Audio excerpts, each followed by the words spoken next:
So ayan guys, for today's video, i-open lang natin ang ating Canva app or yung ating Canva account. And then pagka-open guys, mula dito sa pinakang homepage ng ating Canva, i-scroll up lang natin. And hanapin natin dito yung photo collage. So ito yun guys. So i-tap lang natin yung see all para mas makakita tayo ng maraming templates na pwede pa nating pagpilian. So dito guys is pipili lang kayo ng gusto nyong gamitan ng mga templates. So yung iba naman dito is libre and pwedeng nyong gamitin. Pero yung iba dito guys is naka-pro. So ibig sabihin kapag naka-pro siya, hindi siya pwedeng gamitin ng libre. So kailangan magbayad kayo para magamit nyo yung mga templates na pang pro lang. So, pili tayo guys ng libre lang na template. So, for example, is itong template na to. Ito yung gagawin kong photo collage. So, tap nyo lang yung template.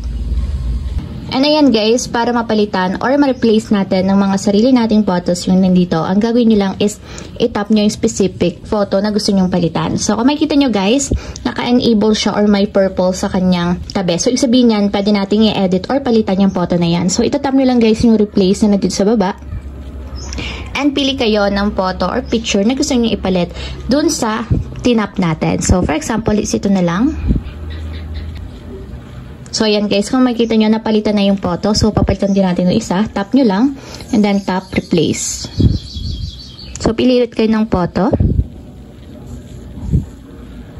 And ayan guys, napapalitan siya. So, ganun din dito sa pangatlo. Tap nyo lang, then replace.